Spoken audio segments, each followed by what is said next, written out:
اس کے بعد سورۃ الاخلاص کی ابتدا ہوتی ہے، قل هو اللہ احد اللہ الصمد لم یلد ولم یولد ولم یکن لہ کفوا احد۔ دیکھیں سورۃ الکافرون جو گزری ہے اس میں شرک کی تردید ہے، شرک اور کفر کی تردید ہے، اور سورۃ الاخلاص میں توحید کا اثبات ہے۔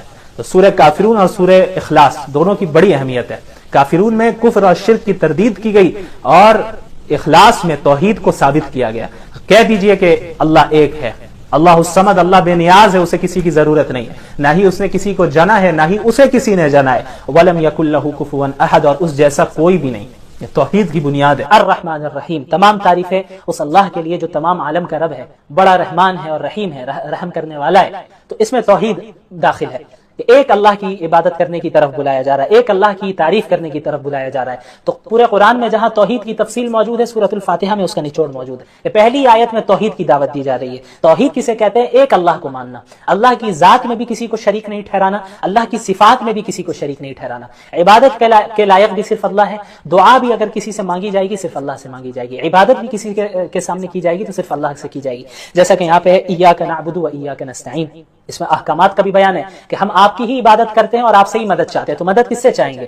صرف اللہ رب العالمین سے۔ سوال کس سے کریں گے؟ اللہ رب العالمین سے۔ رزق دینے والا اللہ ہے، روزی دینے والا اللہ ہے، اولاد دینے والا اللہ ہے، نعمتوں کو دینے والا بھی اللہ ہے، نعمتوں کو واپس لینے والا بھی اللہ ہے۔ تو سوال کس سے ہوگا؟ صرف اللہ رب العالمین سے۔ تو سوال بھی اللہ سے ہوگا اور عبادت بھی اللہ کی ہوگی، صرف اللہ کی۔ اور عبادت کی جو خاص علامتیں ہوتی ہیں، مثلا رکوع کرنا، مثلا سجدہ کرنا، یہ ساری عبادت کے سائنز ہیں، عبادت کی علامتیں ہیں۔ تو عبادت کی علامتیں بھی اللہ کے ساتھ خاص ہیں۔ اگر کوئی آپ دیوار کے سامنے سجدہ کریں، یعنی دیوار کو سجدہ کرے، کسی درخت کو سجدہ کرے، درخت کے سامنے رکوع کریں، کسی انسان کے سامنے آپ رکوع کریں، سجدہ کریں، تو یہ بالکل جائز نہیں ہے، کیونکہ رکوع کرنا، سجدہ کرنا یہ ایک عبادت کی علامت ہے، اور عبادت کی تمام علامتیں اللہ کے ساتھ خاص ہیں۔ تو رکوع، سجدہ، نماز، روزہ، ذکر اور ساری چیزیں صرف اللہ کے لیے کی جائیں گی۔ وَإِيَّاكَ نَسْتَعِينُ، اور ہم مدد بھی آپ سے ہی مانگتے ہیں۔ سوال، مدد اللہ سے مانگی جائے گی۔ براہ راست اللہ سے مانگنا ہمیں سیکھنا ہوگا، چھوٹی چیزوں کو بھی اللہ سے آپ اللہ سے بات کیجئے، جس طرح آپ بات کرتے ہیں، اپنے آپ سے بھی بعض لوگ بات کرتے ہیں، تو اپنے آپ سے بات کرنے کے بجائے اللہ سے بات کیجئے۔ یہ آپ ذہن میں رکھیے، اللہ موجود ہے، اللہ دیکھ رہا ہے، اللہ مجھ سے قریب ہے۔ اللہ نے فرمایا وَإِذَا سَأَلَكَ عِبَادِي عَنِّي فَإِنِّي قَرِيبٌ، دوسرے پارے کی آیت ہے، اس کی تشریح انشاءاللہ کل کروں گا، میں ایک نقطہ بتاؤں گا اللہ نے چاہا تو، کہ جب میرے بندے آپ سے میرے بارے میں پوچھیں تو آپ بتا دیں کہ ہم ان سے قریب ہیں۔ تو اللہ ہم سے کہہ رہے ہیں کہ ہم تم سے قریب ہیں، تو پھر ہمیں دور جانے کی ضرورت نہیں ہے نا۔ ہم جب اللہ قریب ہے تو اللہ سے بات کریں گے۔ سارے انسان دور ہیں، ساری مخلوقات دھوکہ دیتی ہیں، ساری مخلوقات ایسی ہیں جو آپ کا ساتھ چھوڑ دینے والی ہیں، لیکن اللہ کی ذات ایک ایسی واحد ذات ہے جو ہر وقت آپ کا ساتھ دینے والی ہے۔ اللہ کی ذات ایک ایسی ذات ہے جو آپ کو ایمان کی طرف بلا رہی ہے، جنت کی طرف بلا رہی ہے۔ دنیا اور دنیا داری تو دوزخ کی طرف بلاتی، تو ہمیں اللہ کی طرف جانا ہے، اللہ سے مانگنا ہے۔ تو دعا بھی اللہ سے، سوال بھی اللہ سے۔ اس کے علاوہ صراط الذین انعمت علیہم، اس میں ان لوگوں کا ذکر ہے کہ جن کے ساتھ ہمیں شریک ہونا ہے، ہمیں کن لوگوں کو فالو کرنا ہے اور کنہیں فالو نہیں کرنا ہے، سورہ فاتحہ میں ہی بتا دیا گیا، خلاصہ بریفلی، تفصیل تو پورا قرآن میں موجود ہے۔ فالو کرنا ہے ہمیں صراط الذین انعمت علیہم، ان لوگوں کا راستہ فالو کرنا ہے جن پر اللہ نے انعام کیا۔ اب وہ کون سے لوگ ہیں؟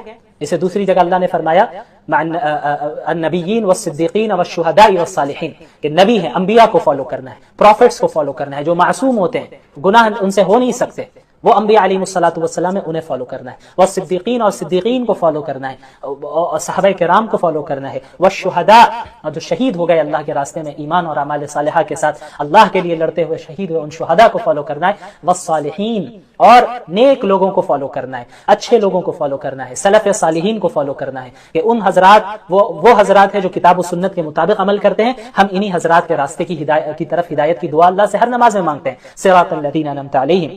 اور کن لوگوں کے ساتھ نہیں ہونا ہے؟ غیر المغضوب علیہم ولا الضالین، ان لوگوں کا راستہ نہ دکھائیے یا اللہ، ہمیں ان لوگوں کو فالو نہیں کرنا ہے جو مغضوب ہے، مغضوب علیہم۔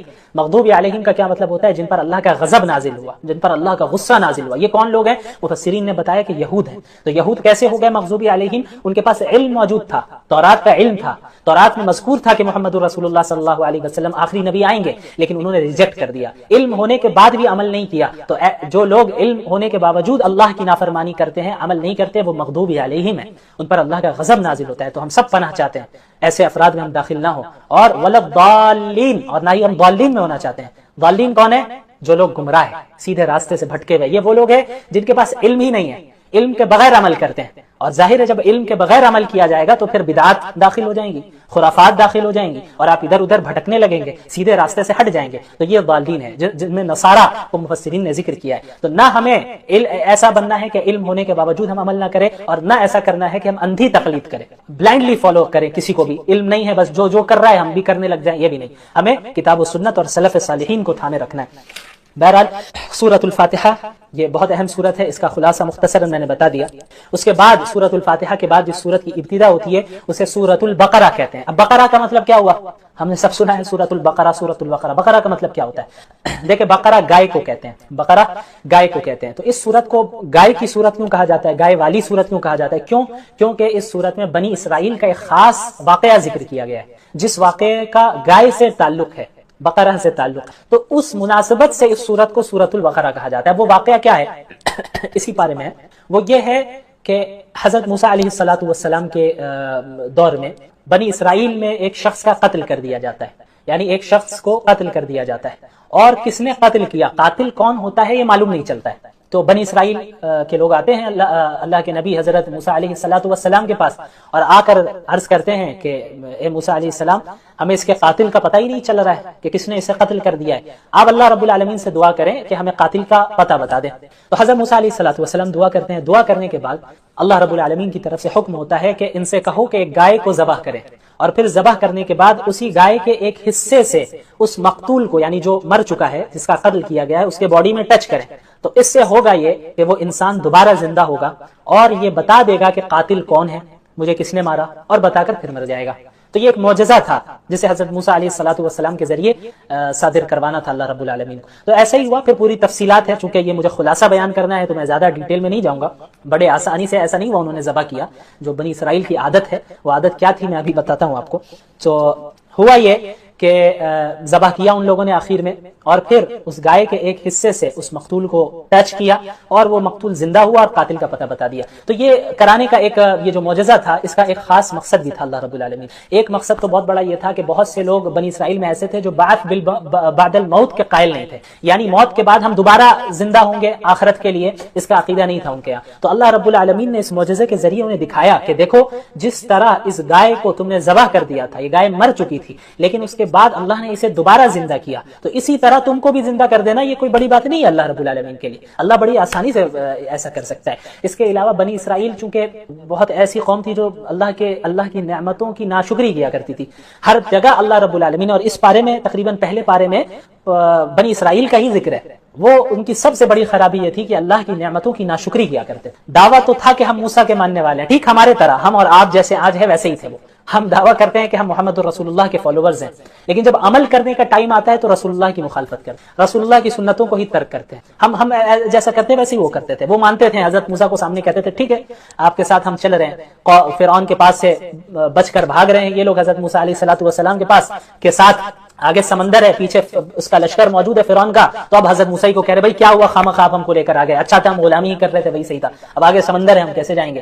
تو جب اپنا مطلب انہیں نظر آتا تو حضرت موسیٰ کی اتباع کرتے، لیکن جہاں اب تھوڑی سی فراخی آ جاتی اور دیکھتے ہیں کہ بھائی اب تو مسئلہ نہیں ہے تو حضرت موسیٰ کی نافرمانی کرنے لگ جاتے تھے. اللہ تعالیٰ نے ان پر کتنی نعمتیں کی، فرعون سے بچایا، سمندر کو پھاڑ کر بیچ سے راستہ نکالا، آسمان سے من اور سلوہ نازل کیا، طرح طرح کی چیزیں نعمتیں ان کو دی، لیکن بار بار گمراہی میں جاتے ہیں، اپنی مرضی سے جاتے. یہی ہوا کہ جب حضرت موسیٰ علیہ السلام حضرت فرعون کے پاس، حضرت فرعون نہیں وہ فرعون کے پاس سے جو ہے بچ کر نکل آئے، اللہ نے انہیں نجات دے دی. تو ہوا یہ کہ بنی اسرائیل ایک قوم کے پاس سے گزرنے کے بعد وہ قوم ایسی تھی جو ایک بتوں کی عبادت کرتی تھی.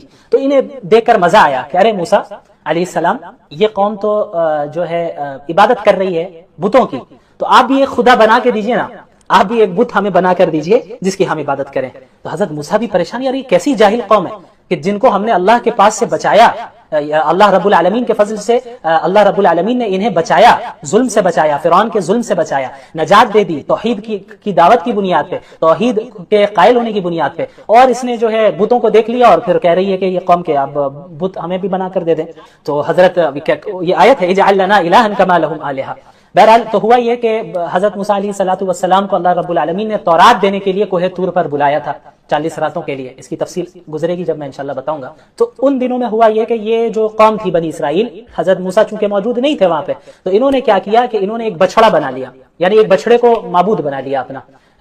ایک پتلا تھا بچڑے کا، اس کی عبادت کرنے لگ گئے. تو ان کے اندر گائے کی عظمت، تقدس کہیں نہ کہیں ان کے دل میں چھپی ہوئی تھی. تو اللہ رب العالمین نے مقتول کو کے قاتل کو پتہ لگوانے کے لیے گائے کو ذبح کرنے کا حکم جو دیا، اس میں جہاں بہت ساری حکمتیں تھیں، ان میں ایک یہ بھی حکمت تھی کہ جس کی عظمت، تقدس جس کا ان کے اندر بیٹھ چکا ہے، جنہیں وہ خدا سے ملاتے ہیں، تو انہیں احساس ہو کہ جب وہ ذبح کر رہے ہیں تو یہ خدا، یہ چیز خدا یا یہ جانور خدا نہیں ہو سکتا. اللہ رب العالمین ہی ایک واحد ذات ہے، واحد خدا ہے. اور بھی کئی حکمتیں علماء نے بیان کی. تو اسی مناسبت سے اس سورت کو کیا کہا جاتا ہے؟ سورۃ البقرہ.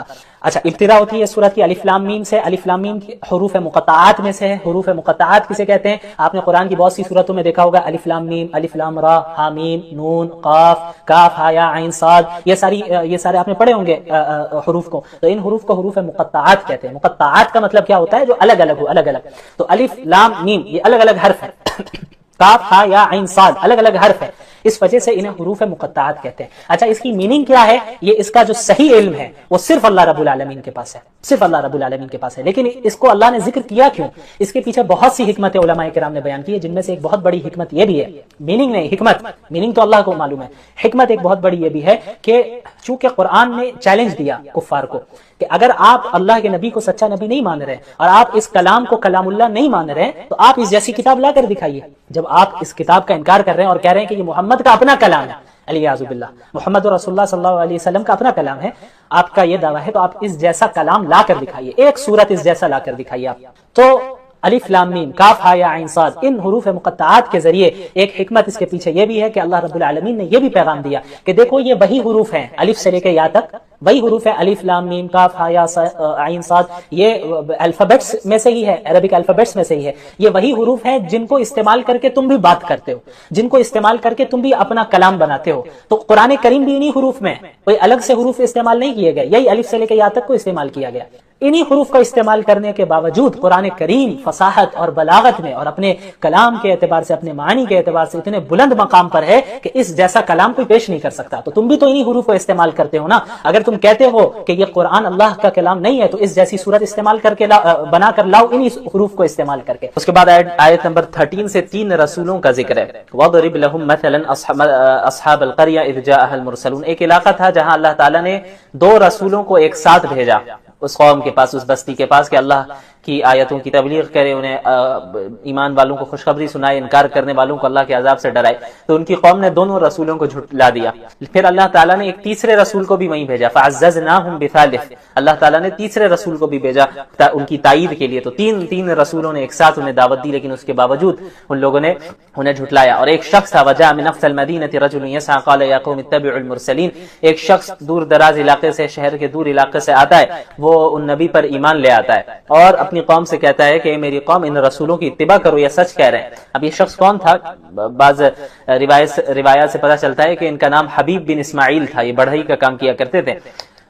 تو انہوں نے اپنی قوم کو دعوت دی اور ہر طرح سے سمجھایا، لیکن ان کی قوم نے پھر بھی نہ مانا اور تینوں رسولوں کو جھٹلایا. یہاں تک کہ یہ جو شخص ہے حبیب بن اسماعیل نجار، ان کی قوم نے انہیں قتل بھی کر دیا. تو اللہ تعالیٰ نے پھر ان کے انتقال کے بعد جو ان کو شہید کر دیا گیا، اس کے بعد جو معاملہ ہے اس کا ذکر فرمایا، قیل ادخل الجنہ.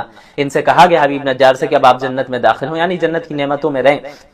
اصل جنت میں داخلہ تو قیامت قائم ہونے کے بعد ہونا ہے، لیکن برزخ میں ہی جنت کی نعمتیں بہت سی دے دی جاتی ہیں. تو یہ کہنے لگے، قال یا لیت قومی یعلمون، کاش میری قوم کو معلوم چل جائے، کاش میری قوم کو پتہ چل جاتا کہ اللہ نے مجھے کیا کیا نعمتیں دی ہیں، انہوں نے مجھے قتل کر دیا. تو اللہ تعالیٰ نے پھر ان کی قوم کے ساتھ یہ معاملہ فرمایا، آیت نمبر 28، کہ انہیں ہلاک کر دیا. اور ہلاک کرنے کے لیے اللہ کو کوئی آسمان سے کوئی بہت زیادہ فوج اتارنی نہیں پڑی، اللہ نہیں اتارنے والے تھے کوئی فوج آسمان سے انہیں ختم کرنے کے لیے. اللہ نے فرمایا وما انزلنا علی قومه من جند من بعده من جند من السماء، ہم نے انہیں ہلاک کرنے کے لیے آسمان سے کوئی فوج نہیں اتاری.